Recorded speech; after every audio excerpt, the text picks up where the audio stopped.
Welcome to Innovation and Leadership. I'm Jess Larson. Today on the show, we've got John Fernandez. In today's world, we can measure thousands of things.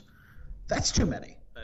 Humans, we're just not equipped for that. Even the smartest folks on this planet can't figure out all of those metrics. So much of what I'm hearing, and I spent last week on the road in Toronto meeting with a lot of our customers, huge brands. Vice President of Revenue Marketing at Contently. John, thanks for making time. Jess, thanks for having me. So you guys are, such a huge 800-pound gorilla in the content marketing world. Everybody in that space knows you very well, but not everybody's in that space. For people who don't know the magic of what you guys do, taking New York Times quality reporters and helping business marketing and really evolving the future of content marketing, can you give people just the 30-second elevator pitch on Contently? Well, it's really a story of quality over quantity. What we have found is that companies need to break through to audiences that are very overwhelmed. Tons and tons of emails, tons of meetings. Breaking through with great quality content is the way to do it. And we're honored that we're able to help some of the world's largest enterprise brands not just produce more content, but more high quality content to break through to their audiences. And so we're a software company. We've been around for about 7-8 years now, and have really built a business around not just software, but also a talent network of over 100,000 top-notch journalists, as well as strategy professionals in-house that can help companies really craft those strategies to break through to their target audiences and personas, and to really drive business results with content. So, most people, whether in the advertising space, the content space, the PR space, anything related to this, right? They wish their client list was JP Morgan Chase and Marriott and Walmart and the biggest companies in the world. When you think about what has really helped you guys get the quality that you've got, which has also turned into the quality of clients that you've got, what do you think some of the special sauce is over there for you guys? The special sauce has been that our customers have been amazing. The people that are really in great positions in your JP Morgan, Marriott, the companies you mentioned, they were people that understood that, the kind of more is more approach that the internet makes really easy to do was not going to be the right way for their brands to set apart. And obviously they were able to get that way because they were the great companies that they were. If you look at the beginning of, why Contently was founded back in 2011, the darling of the internet world was this company called Demand Media. Most people nowadays don't remember it, but effectively what it was if you were ever searching, for like those lyric sites and stuff like that online, you'd type that into Google, you'd go to some like kind of reasonably text light website with just the lyrics, tons and tons of banner ads, maybe some pop unders and the like. And those guys went IPO and made a lot of money. And one of our founders, Shane Snow, was a Columbia journalism student at the time, and he was looking at the landscape and saying, if these guys are right, I'm wasting my time and money going to J school. And ultimately, Contently was founded because we believed the quality content was going to win. Fortunately, 8 years later, we seem to have been right in terms of that. But if you look at what JP Morgan Chase is doing, you look at what Marriott's doing, actually Marriott's a good example. Marriott Traveler is its own almost mega brand at this point. They saw that rich, compelling content was the only way to break through to folks. This wasn't just some weird SEO game that you just do it to get traffic and win, but really build thoughtful brands creating, really messages that break through to audiences, not stuff to just sell people things. And so we've been lucky that they saw the same things that we were seeing in the market and believed in us, and it's been a great partnership. Yeah. So what advice do you have for somebody like us at Mylan? We've graduated past the point of, hey, did the 21-year-old intern get a piece of fluff content out on Facebook every week, regardless of quality? And we really are trying to follow the folks that are doing it right. But we're not Marriott Traveler. What do you say to the folks like us who are earlier on in the journey? It's tough because the pull to do more is so strong. It's so easy to go in any conversation and say, we went from doing 2 of something to 4 of something. Everybody in the room is first instinct is going to be, you did a good job. It's a lot harder to say we're going to go from doing 2 of something to 1 of something. because you sit there and you go, oh, wait a second, it feels like we're doing less. And also quality tends to be harder to measure. Right? I can count the number of things. Humans are very good at just sort of adding things up, but we're very bad at sort of understanding, okay, what does it mean to have a qualitatively better piece? And a lot of it is just really understanding what is your goal. A lot of really good marketing, a lot of really good content is really empathy, is understanding who's my audience, why do they want to read this? The answer is usually not going to be because I want to buy your product or service, right? This can be, I want to learn something, right? And so, okay, how do we teach them something? And, the more work you put into that, the better the results are going to be at the end of the day. And so a lot of it is just sort of, we think as companies in terms of, I need to promote my business. And content that sounds like that, people have really good detectors of marketing and sales these days, right? They might read it, but they're not going to build good brand affinity. They're not likely to come back. It's just going to be kind of okay, they read it, but so what? Versus if you really teach someone something, they will really, really embrace you. They will respect your business, and they will come back and say, these people are smart. They help me do my job better, or they help me grow as a person and a professional better. I appreciate that. I want to learn more. And that's really, it's hard to do in the short term, but you have to take a view that says, I trust that I have a message in the market. I trust that I'm going to get it out there in the right way and it's going to work. And that's something that businesses sometimes don't always, give that trust to folks, but you have to really believe it's going to work, because just doing other, same as everybody else stuff does, it's not cutting it. It's really not going to break through. So I'm really interested that you brought up this subject of empathy. At Mylan, we pretty much only do two things. We make shows and we teach master classes, right? Leadership training to corporate America, sales training stuff, right?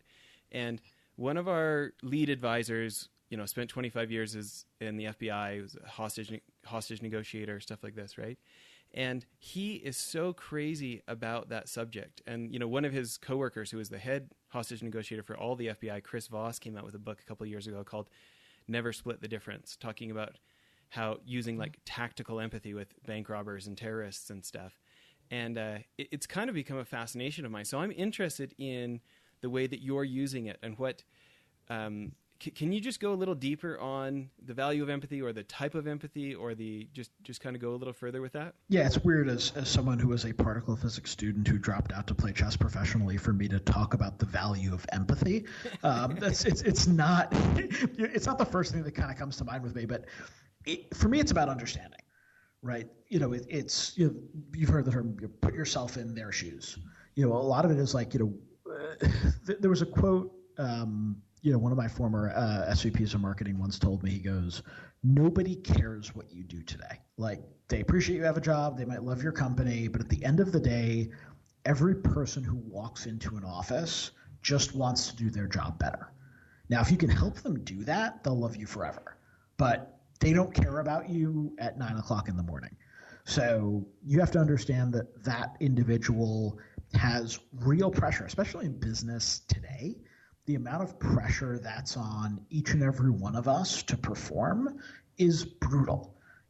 Understand that, right? Understand, what are the things that keep business people up at 3 o'clock in the morning? I know I'm up at 3 o'clock in the morning thinking about this stuff, and really just saying, I'm going to understand everything I can about my personas, because one, knowledge is power. If I don't know who I'm marketing and selling to, how am I ever going to actually succeed? But also, if I have that kind of empathy, and the reason why I use empathy versus just sort of knowledge or understanding is, you do have to care. At the end of the day, you have to really be vested in really making those people successful, because you want to do that. Now, you know that making them successful is good for your business. We all have fiduciary responsibilities to our company. I get that. But if you don't care, it comes off pretty obviously. And so, you have to say, and we at Contently have been amazing about this, is we want people to produce better content. We had a tagline we used to use a lot, which was, we're looking at building a better media world. And I think certainly through the lens of 2018, we know that that's a very, very important, and valuable motto. And that's what we want to do. We genuinely want to help people create better content, engage with their audiences. We want their customers and their prospects to be learning more and reading better. And I think it all, when you actually come at that from a place of good, from a place of caring, it actually just works better. And I think that's really where empathy matters for me. Yeah, it's like magic. Everybody's so busy trying to, pay their own mortgage, do more with less, that it is quite uncommon when somebody really has slowed down to care for us instead of care for themselves, right? That stands out. Yeah, and it's so hard to do, right? Especially, a lot of our customers, one thing we tend to talk a lot about as a business is that you can't execute on breakthrough content without a content strategy. And then you say, okay, well, what do I do to create a good content strategy? It's like, okay, you need to stop what you're doing. You need to step back. You need to think about, why are we trying to do this, right? What are the goals? What are the personas? And short term, that causes a lot of heartburn with folks. Because wait, I can't stop what I'm doing. I'm so behind already. I'm going to be even more behind if I take 2-3 days to sit back and do kind of a content strategy workshop. It's really have to trust the process, and so much of where that mediocre content's coming from is really coming from, I've got 3 pieces I've got to get out today no matter what. If I don't get those 3 pieces, some boss somewhere is going to come in and just wing me. Let me get those out, right? And I think that mode is, we're seeing that in the way the businesses are. We're so quarter by quarter driven that it's just about getting results today, and being able to step back and actually fundamentally change how you produce stuff actually can set you up for real long-term success, and going from producing, just the mediocre stuff today to much better stuff. But it's that short-term pain that is very frightening for folks. It really takes a big leap of faith. Okay. I want to talk about this I love where you're going with this. I want to talk about this. Let's take a quick break from our sponsor, and I've got a question for you. Okay. So, John, I'm thinking about where we left off right before the sponsor break. And what I feel like you're saying, and I want you to correct me if I'm reading this wrong, is I feel like you're getting at the point that as leaders, inadvertently, we sometimes send our organizations the wrong way because of the tools we use and what those tools measure. And so if the tool is there to measure and report to the boss's boss how many pieces of content went out, that's when you're going to get. Yeah. But if you don't take the time to figure out how to measure the harder thing of quality, you're unlikely to get quality by accident. Is that fair?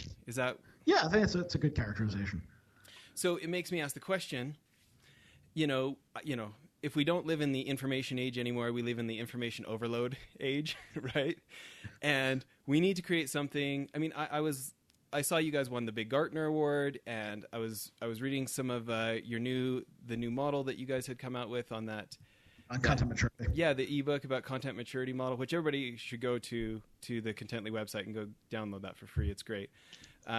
But, those stats about how it's really 5% of the content that's getting 95% of the coverage out there, you guys are proving that volume doesn't work. It's already cluttered out there, right? That quality is a differentiator.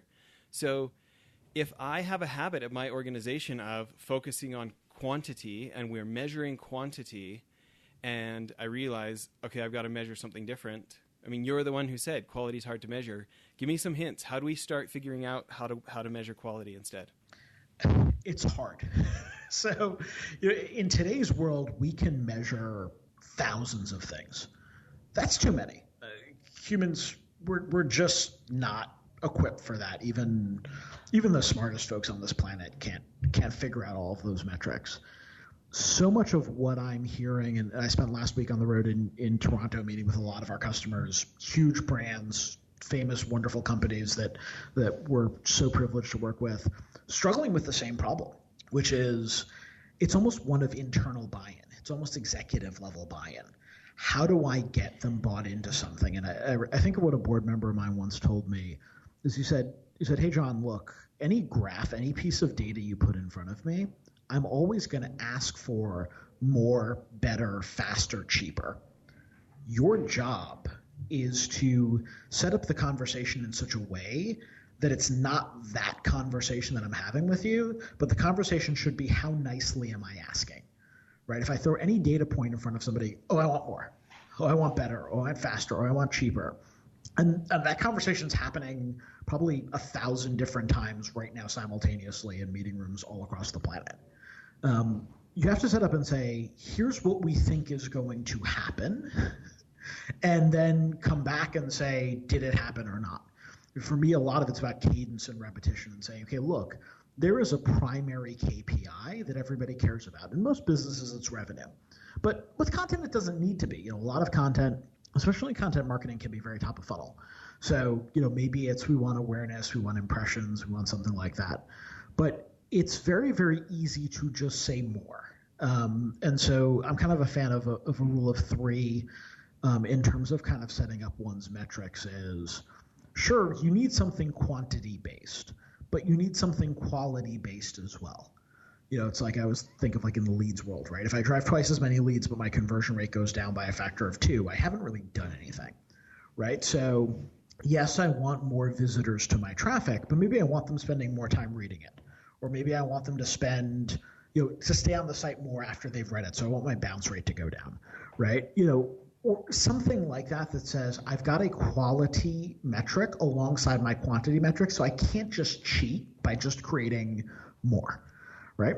Now, if you have something time-based as well, right, we want people to come back and buy, or I want my leads to turn into business. But if it takes them 10 years, I'm not going to be around for that result.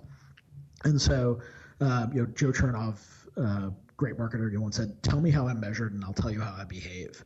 If we just measure people with quantitative metrics, they're going to create a lot of stuff. The chances of it really breaking through are really minimal. So it's a lot of it is setting up the conversation for this is what it means to measure quality, right? And ultimately it's, does this drive whatever that next step in the buyer journey is? Does it move those prospects along? Does it actually get them to convert depending on the piece of content? And setting up that discipline with other executives in the room that we all have that gun at our head saying, you need to get more, better, faster, cheaper over and over again. Yeah. Is you have to get them out of that mode. And the only way to do is just over and over again. If you say the same thing all the time, one of my board members here was like, John, you're going to show us the same data again. I said, well, I'm going to show you exactly the same structure. The data's moved. It's up to date, but I'm going to show you the things in the board meeting that's coming up in a few weeks the same way as I did a year and a half when I got here. The numbers will be different. Those tactics may be different, but I'm going to look at things through the same lens. That buys trust over time because they can trust you to say, I'm going to do this. I either did it or I didn't, and I've got to be really comfortable with failure and coming in and saying, okay, this didn't work, and here's how I'm going to fix it, and changing that conversation from just I throw a data point up on the screen and let people respond, because that's not working. I feel like that's a great place to end this episode, because I feel like that message, if people could internalize that message, it's so helpful. I feel like if I could internalize that message better, it's only going to help me. This idea of taking ultimate responsibility, like owning it when my numbers aren't right, and like that consistency and owning it when I was wrong, that will build trust. I love that message. Well, listen, everybody, please tune back in to part 2 of the interview. We're going to have another episode here where we're going to keep learning from John. Everybody, thanks for listening so far. Well, that's it for the episode. One other thing I wanted to tell you about, if you remember the guys from Convoy in episodes back, Ken Free and Trent Mano, I went on one of their CEO trips to New York, and I met a guy named Brent Thompson, very successful entrepreneur. He was former CEO of Jive Communications, big company now, I think $300 or $400 million. Anyways, he started a new company called blipbillboards.com. I'm super stoked they're a sponsor now. But I remember a year and some ago when I met him, I thought it was genius. Instead of having to buy 6 months or a year's worth of billboard for thousands of dollars, you can buy 8 seconds at a time for like 10 or 20 cents. You pick what billboard you want it on, what time of day you want it to run. And it just puts so much power in the hands of marketers and CEOs who want to try something and see if it works. You can buy as many or as few as you want, change it as many times as you want. I think now our podcast is being advertised on billboards in like 18 different states because we have these guys as sponsors. We're pretty excited about it. Hope you check out blipbillboards.com. Thanks.